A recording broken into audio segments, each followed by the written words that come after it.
tere, olen Urmas, too tüüp, kes on selle pisikese kuluprogrammi kokku mätsinud.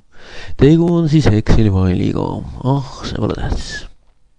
Ühesõnaga püüan paari sõnaga edasi anda miskit paar olulisemat momenti selles osas, kuidas seda täita ja mille üle rõõmustada. Esimesena vaadake, et saate minu käest õige faili. Failid erinevad selle poolest, millal alustate sissekandmist. Et mis kuus alustate ja see on oluline.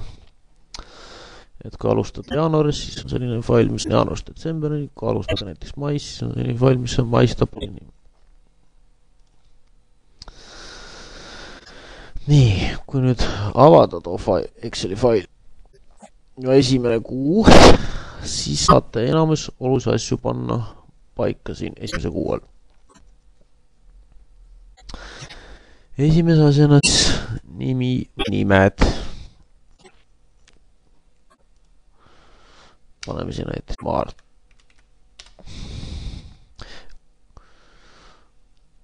Näiteks Mardi on naine, Mari. Aga saab tabelit täita 2 inimest. Aga võib ka üksinda täita. Kui üksinda täidad, siis võttes teise lahtri tühjaks. Või teed tühjaks, võtta selle nime vähemalt maha. Edaspidi käib kõik sisseandmine vastavalt selle nime all olevile, et Mart on heledmall ja see teine oleks siis tumedamall. Kõik sissekanded niimoodi.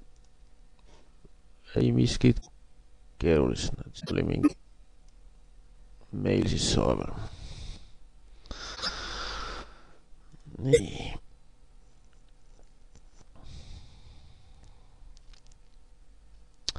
Nüüd liikusime tabeli ülemisse ossa, kus on kategooriad ja alamkategooriad. Neid kategooriad ja alamkategooriad saate kõik enda järgi ümber muuta. Ärge ainult lisage verge ega uusi ridasi, sest siis läheb kõik sassi töötaja muukama ja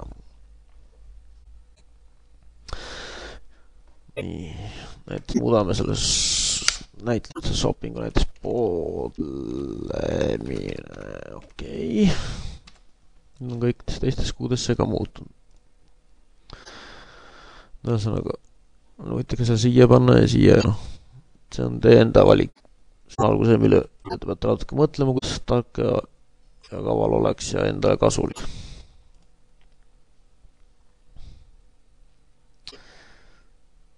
Nüüd ongi põhimõtteliselt see ülejäänud asjad nagu tehtud, kui võib hakata nagu sisse kandma.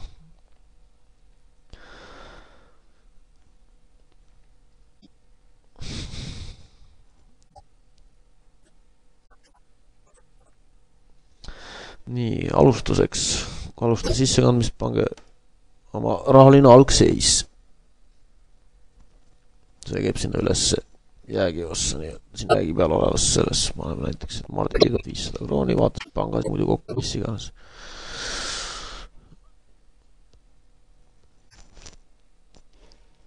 Edaspidi hakkab see jääks nagu automaatselt olema eelmiste kuude lõpu jääk nii-öelda. Siin kastub kogu aeg nagu selles jäägiveerus üldse nagu parasjagu seis, mis rahadega peaks nagu olema. Kuna teete seda enda jaoks, tehke seda ausalt ja nii edasi. Nii. Nüüd edasi numbreid tooksime. Lööge näiteks paar numbrit sisse. Näiteks paneme Marti siin pani 100 krooni hakkama. Teistel päevadel nälgis, 4. päeval pani see veel 200 kroonikama. Nii. Ei hakka praegu tervet tabeleid siin täitma ja edasi paneme siia mingi suvalise numbrit. 5 ja paneme siia mingi 350 ja nii edasi. Kurat, alles paljuks vist. Nii, nüüd liigume järgmise kuu peale. Siin tuleb nagu asja juurde, peaks selle peatuma. Esimese asjana tuleb ikka niuke korrektuuri. Paar kastikest siia. no kui ikka midagi jääb sisse panemata, midagi valesti, et siis saate siin nagu väikse korrektuuri sisse viia. Vaatate, et sul rahajääk näitab, et sul on 3215 krooni, aga tegelikult on 3315 krooni, siis selle asemel, et hakata siia tabelisse mingit umbluud välja mõtlema, viite selle asja nagu oogis, paned 100 krooni juurde ja ongi olemas. Ja on jälle nagu ülevaade.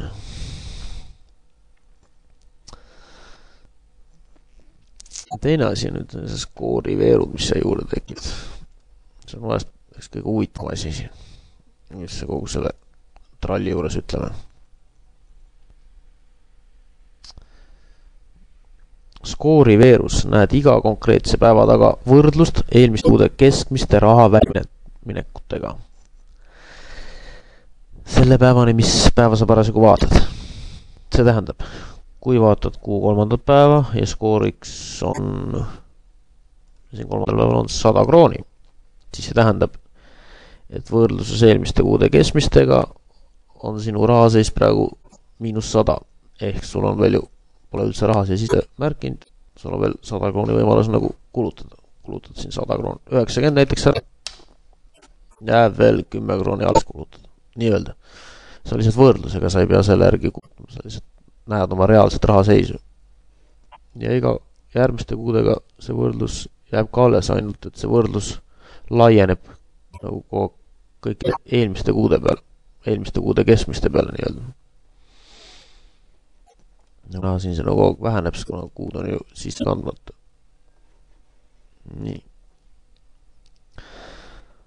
Täitma hakata, siis ma arvan, see saab kõige distsiplineerivamaks ja kõige niisuguseks põhiliseks asjaks, ehk ma ei tea, ma pole ise jõudnud veel täitma hakata. Aga mul on selline tunne.